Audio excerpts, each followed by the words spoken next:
নামাজে অমনোযোগী হবেন না। আল্লাহ তাআলা বলছেন ইউরাউন, ওই নামাজীদের জন্য জাহান্নাম। কারা তারা? যারা লোক দেখানো নামাজ পড়ে। অনেকজন আছে না, এমনি দিনে যায় না, জুম্মার দিনে দেখবেন ফক সেন মেরে ছুটছে, সবার আগে গিয়ে বসে আছে, মনে হচ্ছে হাজি সাহেব এসেছে একটা কোথা থেকে, অথচ জীবনে কোনোদিন নামাজ পড়ে না। কি বললাম বুঝলেন না? কোনোদিন নামাজ পড়ে না, লোক দেখানো নামাজি। এর জন্য কি ওয়াইল নামক জাহান্নাম। আল্লাহ তাআলা লাস্টে বলছেন, কি বলছেন? ওয়ায়ামনাউন আল মাউন, যে তার প্রতিবেশীকে সামান্য উপকার করা থেকে নিজেকে আটকিয়ে রাখে, এর জন্য জাহান্নাম।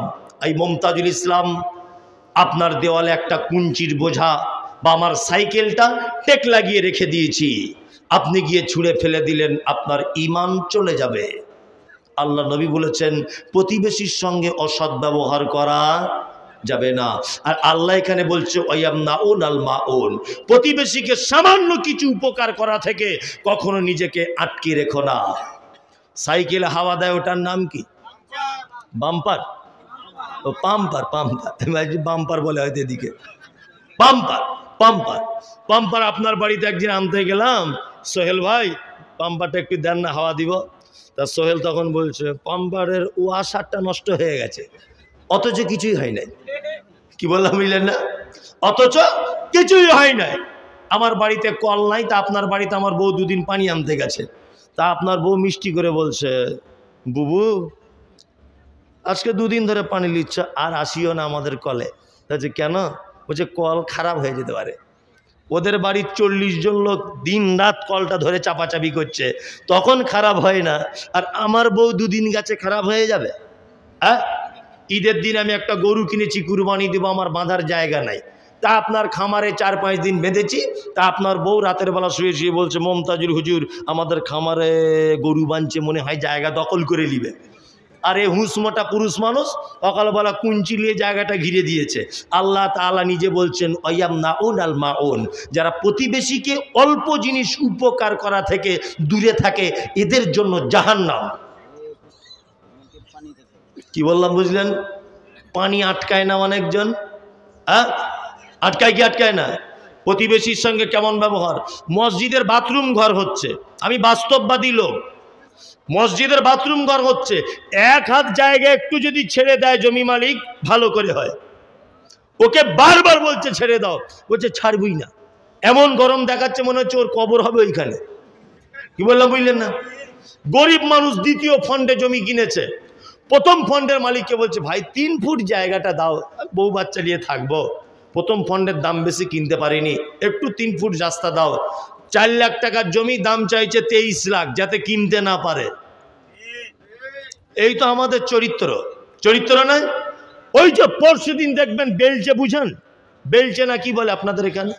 বেলচে, এই বালি টালি মানে খোয়া বালি তোলে, এই যে জমি দিচ্ছিল না, পরশু দিন দেখবেন বাসের তলায় ঢুকে গেছে, বেলচে দিয়ে তুলছে।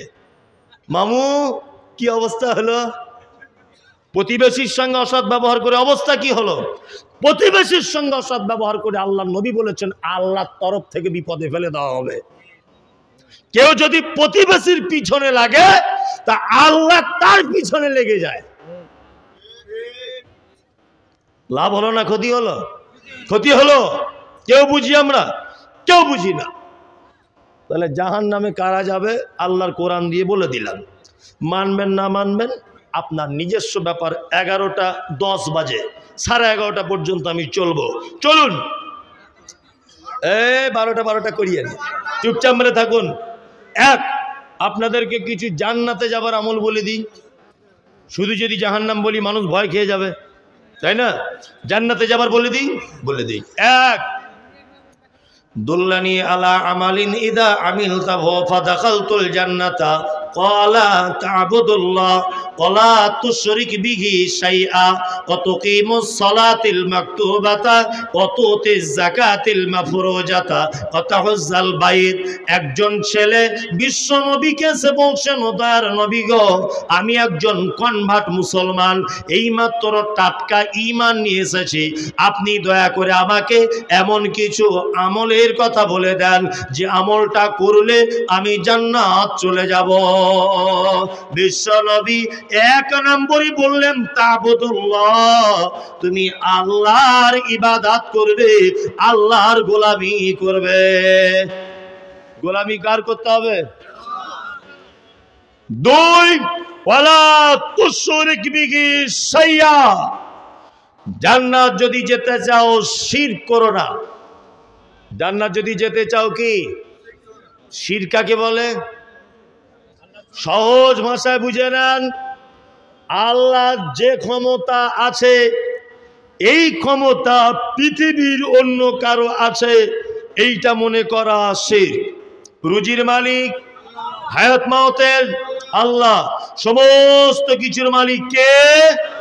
আল্লাহ। আল্লাহ আল্লাহ। ড্রাইভার গাড়ি চালাচ্ছিল, সামনে দিয়ে একটা বিড়াল চলে গেছে, টাক করে ব্রেক মেরে দিল, হিঁচড়িয়ে চলে গেল। আরে কি হলো? বলছে বিড়াল চলে গেল।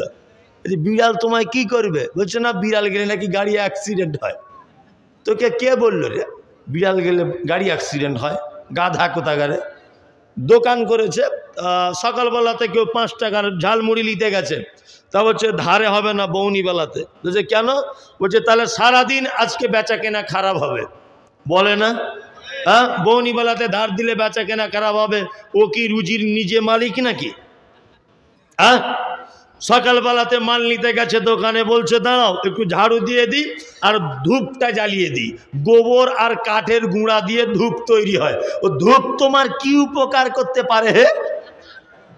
হ্যাঁ, ধূপ তোমার কি উপকার করতে পারে? এরই নাম শিরক।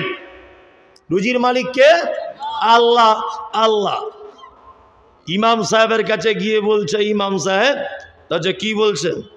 তা বলছে নতুন একটা রড সিমেন্ট বালির দোকান করেছি, একটা হালকা ছোট্ট করে তাবিজ করে দেন তো। তা বলছে কেন? বলছে যাতে কাস্টমার বেশি হয়। তা ইমাম সাহেব আয়াতুল কুরসি লিখে 200 টাকা ঝেড়েছে, আয়াতুল কুরসি লিখে দিয়েছে। ও বলছে কাজ কি হবে? বলছে বেচা কেনা ভালো হবে, ইনকাম বেশি হবে। তা আমার মনে মনে ভাবে যে ইমাম সাহেবের বেতন তো 3500, ও বিল্ডার্সওয়ালাকে তাবিজ না করে ও মসজিদের সেক্রেটারিকে তাবিজ করে নিতেন, বেতনটা বাড়িয়ে লিখ না। কি বললাম বুঝলেন না? ও 200 টাকা তাবিজ বিক্রি করে খাচ্ছে কেন রডের দোকানদারের কাছে? ও ইমাম সাহেব সেক্রেটারিকে তাবিজ করে একটু বেতন বেরিয়ে লিখ, তবেই তো বলবো বাপের বেটা তোমার তাবিজের জোর। তোমার তাবিজ তোমার ঘরে কাজ হয় না, অন্য জায়গায় কাজ হয়। হ্যাঁ, শিরক, মারাত্মক শিরক। আল্লাহ মালিক রুজির। কে মালিক? আল্লাহ। হায়াত মাউতের মালিক কে? আল্লাহ। আল্লাহ নবী সাল্লাল্লাহু আলাইহি ওয়াসাল্লাম ছেলেটাকে বলছেন, এই যুবক, এই জান্নাত যেতে চাও, ওয়ালা তুশরিক বিহি শাইআ, শিরক করো না। ও তুকিমুস সালাতিল মাকতুবাতা, ফরজ নামাজ ছেড়ে দিও না।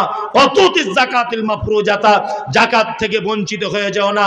ও তাহুজ্জাল বাইত, মক্কা থেকে ফিরে আসা এবং যাওয়ার মতো অর্থ যদি থাকে তাহলে তুমি হজ করে নাও, অবশ্যই তুমি জান্নাত চলে যাবে। এইবার আপনাদেরকে একটা কথা বলছি, বলে শেষ করে দিই। আচ্ছা বলুন, জান্নাত পৃথিবীতে যাওয়া যায় অনেক মাধ্যমে, তার মধ্যে বলুন তো পৃথিবীতে কোনো মানুষের মাধ্যমে জান্নাত যাওয়া যায়? কে? মা আর আব্বা। ও জানে, মা আর বাপ, এদের মাধ্যমে কোথায় যাওয়া যায়? জান্নাত যাওয়া যায়। শ্বশুর শাশুড়ি নয়, ওই আব্বা মা নয়, নিজেরটা। কি বললাম বুঝলেন না? নিজের আব্বা মায়ের মাধ্যমে কোথায় যাওয়া যায়? জান্নাত। আল্লাহ নবী সাল্লাল্লাহু আলাইহি ওয়াসাল্লাম তিনি বলেছেন, কি বলেছেন? পিতামাতার পায়ের তলায় জান্নাত। যদি এই হাদিসটা ঠিক নয়, পিতামাতার পায়ের তলায় নয়, হাদিস এইটা ঠিক যে মায়ের পায়ের তলায় জান্নাত, মায়ের পায়ের তলায় জান্নাত। চলুন জান্নাতে যাবার একটা ছোট্ট আমল বলে দিই। আপনাদের এলাকায় একটা লোকের 4 বেটা, বাপ মা বুড়ো হয়ে গেছে। বলুন তো বুড়ো বয়সে বাপ মারা খায় কেমন সিস্টেমে? পালি, তাই না? জায়গির, মনে হচ্ছে ওর বাপ মসজিদের ইমাম সাহেব, তাই না? পালি সিস্টেম। 15 দিন করে ভাগ করে দিয়েছে 4 বেটা। 16 দিন হয়ে গেলে বৌমারা বড় বড় চোখ বার করে। আবার কিছু কিছু বৌমা বলে ক্যালেন্ডার দেখে খেতে পারো না। আবার কিছু কিছু বৌমা বলছে আমাদের তরকারি কি খুব মিষ্টি, ছেড়ে যেতে মন চায় না। বলে আপনার মায়ের বয়স 80 বছর, 75 বছর, বাপের বয়স 85 বছর। সবাই চুপ করুন, কেউ হিলদোল করবেন না, চুপচাপ বসুন। এই কথাটা বলার জন্য অনুরোধ করছি। নড়াচড়া পর্যন্ত করবেন না, আমার দিকে অ্যাক্টিভ হয়ে থাকুন। এই কথাটা শুনলে আপনার এইখান থেকে যদি 1 ফোঁটা পানি না বার হয়, তাহলে ভেবে নিতে হবে যে আপনার অন্তর শক্তে পাথরের মতো হয়ে গেছে। আর এইখানে যদি একটু নরম হয় এই 2 জায়গায়, তাহলে ভাববো এতক্ষণ বক্তব্য দিয়ে আপনার কিছু কাজ হয়েছে। জি, শুনতে থাকুন। বাপের বয়স 85, মায়ের বয়স 75। 4 ভাই আপনারা দিল্লিতে কাজ করেন। ঈদের 1 সপ্তাহ আগে বাড়ি আসার চিন্তা ভাবনা করছেন। স্ত্রীকে ফোন করেছেন, হ্যালো শামিমা, তোমার জন্য কিছু নিয়ে যেতে হবে? শামিমা বলছে আমার জন্য একটা শাড়ি, ছেলের জন্য একটা জিন্স প্যান্ট, মেয়ের জন্য 2টো টপ, আর আমার বোনের জন্য 2টো শাড়ি। মনে করে আনবে কিন্তু। ঠিক আছে। আধ ঘন্টা পরে আবার বউ ফোন করেছে, এই শোনো শোনো শোনো, হলুদ কালারের নিবে কিন্তু আমার শাড়ি 2টো। বলছে হলুদ কালারেরই তো নিয়েছি। বলছে ঠিক আছে তাহলে তাড়াতাড়ি এসো। বলছে না একটু দেরি হবে, ওই মায়ের জন্য একটা শাড়ি দেখছি আর আব্বার জন্য একটা পাঞ্জাবি ঈদের দিনে পরবে। তখন ওর স্ত্রী ভাকুড়ি থেকে দিল্লিতে ফোনে বলছে, কেন তুমি প্রত্যেক বছর আব্বা মায়ের শাড়ি দিতে যাবে? তোমার আর 3টে ভাই চোখে দেখতে পায় না? বাড়ি চলে এসো। বাড়ি চলে এলো। আর বইয়ের কথা কে না শোনে? আমি এখানে যতই ফটর ফটর করি, বাড়ি গেলে আর কথা বলতে পারি না একটা। কিছু বললে শুধু বলে তোমার কথা কে শোনে বলো তো? কে তোমাকে প্রধান বক্তা করে ডাকে? বলে মনে মনে ভাবি ওরে সব জায়গায় আমি হিরো, তোমার কাছেই জিরো। কি হেডমাস্টার, কি সাইকুল হাদিস, কি সালাফি, কি নাদবি, কি অমুক, কি তমুক। বাড়িতে গেলে কোনো কথা চলবে না। 4 ভাই চলে এলো বইয়ের হুমকি শুনে বাড়িতে। ঈদের দিনে মসজিদের মাইকে তাকবীর হয় অনেক জায়গাতে, আল্লাহু আকবার, আল্লাহু আকবার, লা ইলাহা ইল্লাল্লাহ, আল্লাহু আকবার, আল্লাহু আকবার, ওয়ালিল্লাহিল হামদ, আল্লাহু আকবার কাবীরা, আলহামদুলিল্লাহি কাসীরা, সুবহানাল্লাহি বুকরাতাও ওয়া আসীলা। হয় কি হয় না? সবাই নতুন জামা কাপড় পরে ঈদগাহে যাচ্ছে নামাজ পড়তে। তোমার আব্বা গত বছরের একটা পুরাতন পাঞ্জাবি আর লুঙ্গি ছিল, সেটা পরে হাতে লাঠি নিয়ে ঈদগাহে যাচ্ছে কাঁপতে কাঁপতে কাঁপতে। তোমার মা 2 তলা বাড়িতে উঠতে পারে না বলে তোমার সিঁড়ির তলাতে মশারির ভিতরে বসে আছে, ভালো চলাফেরা করতে পারে না। 4-4টে বৌমা থাকার পরেও ঈদের দিনে কেউ ধরিয়ে একটু গোসল করিয়েও দিল না। তোমার আব্বা ঈদের নামাজ পড়ে বাড়ি চলে এলো, মেন গেটের সামনে বসে আছে দুপুর 2টো পর্যন্ত। কেউ বৌমা একবারও ডাকে না, আব্বা 2 পিস মাংস, একটু সিমাই, একটু লাচ্চা খেয়ে যাও। কোনো বৌমা ডাকে না। ছোট বৌমার মনে দয়া হলো, 4 পিস মাংস আর 2টো রুটি ছেলেকে দিয়ে বলছে তোর দাদির মশারির ভিতরে দিয়ায়। মশারির ভিতরে দিতে গেছে, উপর থেকে চিল্লিয়ে বলছে তোর দাদিকে বলবি 2 পিস খেতে আর 2 পিস রাতের জন্য রেখে দিতে। একসাথে 2 পিস খেয়ে নিলে পাতলা পায়খানা হয়ে যেতে পারে। কেন তোমার মায়ের এই অবস্থা? তোমার মা তো 4 বেটার কাছে রাজ সিংহাসনে বসে থাকার কথা আজ ঈদের দিনে। হ্যাঁ, তোমার মায়ের যে অবশ্যই এর পিছনে অপরাধ আছে। আমি যা সমীক্ষা করেছি, পৃথিবীতে মায়ের থেকে বড় অপরাধী আর কোন নারী পৃথিবীতে নাই।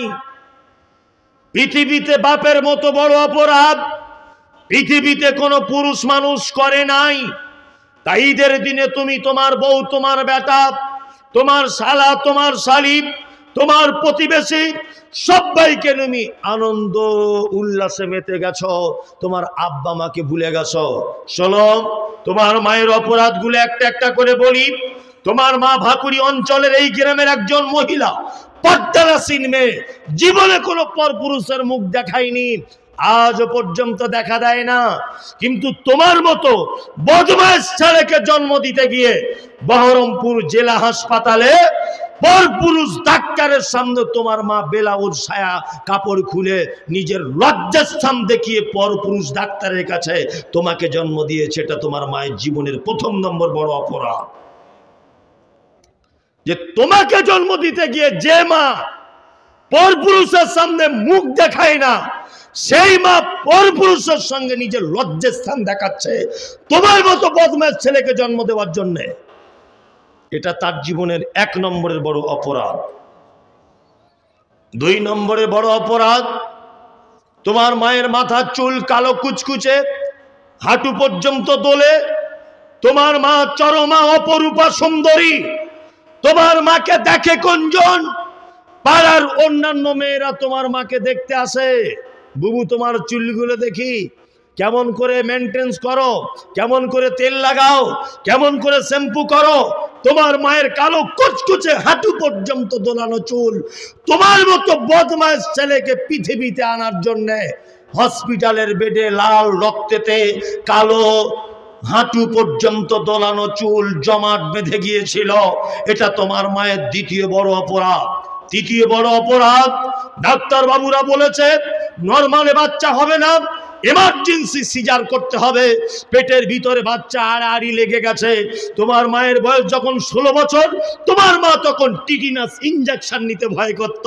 তোমার মা ব্লেড দিয়ে নখ কাটতে ভয় করত। কিন্তু তোমার মা নিজেকে বাঁচাবে না এইটা ভেবেও ডাক্তারকে বলছে, ডাক্তার বাবু ওটিতে শুয়ে কাঁদছে আর বলছে, ডাক্তার বাবু আমার বাচ্চাকে যেমন করে হোক বাঁচিয়ে দাও, আমার প্রাণের বিনিময়ে হলেও আমার বাচ্চা বেঁচে থাক, আমি চলে যাব। ডাক্তার বাবু আপনি আমাকে সিজার করে দেন। যে মা ইনজেকশন নিতে ভয় করে, যে মা হাতের নখ কাটতে ভয় করে, সেই মা ধারালো ছুরি দিয়ে নিজের পেট একদম জীবিত গরু ছাগলের মতো কেটে দিয়ে কলকল করে রক্ত বার হচ্ছে, জননী নিজে চোখে দেখছে। শুধু মা বলে মধুর ভাষাটা শুনবে বলে তোমার মুখে নিজের পেট কেটে তোমাকে পৃথিবীর আলো দেখিয়েছে। আজও পর্যন্ত 70 বছর বয়সে তোমার মা সেই যে তোমাকে সিজার করা হয়েছিল তার অল্প হলেও ব্যথাটা অনুভব করে। এটা তোমার মায়ের 3 নম্বরের বড় অপরাধ। তোমার মায়ের 4 নম্বরে বড় অপরাধ, চিকিৎসা বিজ্ঞানীরা বলেছে প্রত্যেক দিন একটা শিশু তার মায়ের 8 বার দুধ পান করে। এক একবারে 250 গ্রাম করে দুধ পান করে। কোরআনের ভাষা 30 মাস দুধ পান করাতে হয়। শুধু এই নয়, যদি 50 টাকা দুধের কেজি হয়, একটা বাচ্চা তার মায়ের 90,000 টাকা দুধ পান করে। 90,000 টাকা দুধ পান করেছ। তোমার মা তোমাকে নিয়ে তোমার নানির বাড়ি যাচ্ছে, এখান থেকে রেজিনগরে যাবে, ধরে নেন যেতে টাইম লাগবে 4 ঘন্টা। বোঝানোর জন্য বলছি, তোমার মা স্টেজ বাসে উঠেছে, কন্ট্রাক্টর সিট দিয়েছে, বসেছে। তোমার বয়স তখন 3 বছর। তুমি বাসে উঠেই বলছো মা একটু দুধ দাও না, মা একটু দুধ দাও না, মা একটু দুধ দাও না। তোমার মা পাড়া গ্রামের মেয়ে লজ্জা করছে, কি করে ব্লাউজটা খুলি। বাসের ভিড়ে যুবক ছেলেরা ফ্যাল ফ্যাল করে দেখছে। তোমার মা তোমার অস্থিরতার কারণে বুকের ব্লাউজটা খুলে দিয়ে বলছে, আব্বু এই নাও। বুকের দুধের মোটাটা তোমার মুখে দিয়ে এক হাত দিয়ে আর এক হাত দিয়ে নিজের ব্লাউজ জামা কাপড় পেট পিট এরকম করে বারবার ঠিক করছে। পাড়া গ্রামের মহিলা লজ্জা করছে। তোমার মা যদি সেদিন বলতো 4 ঘন্টা তোমার নানির বাড়ি যেতে টাইম লাগবে, তোমার দুধ দিতে গেলে আমার লজ্জা লাগছে, আমার লজ্জা লাগছে, যুবক ছেলেরা আমার দিকে দেখবে, তোমার কচি কণ্ঠনালী আটকিয়ে তুমি সেদিন মারা যেতে। বিশ্বাসঘাতক তুমি, তুমি অপদার্থ ছেলে, নিষ্ঠুরের মতো তোমার মাকে বাঁশ বাগানের কোনাতে শুইয়ে দিয়ে 3.5 হাত মাটি বুকের উপরে চাপিয়ে দিয়ে চলে এসেছো। একদিন কেঁদেছো, 2 দিন কেঁদেছো, 3 দিন কেঁদেছো, 4 দিনের মাথায় আর কোনোদিন দেখতে যাওনি যে তোমাকে 90,000 টাকা দুধ পান করিয়েছে।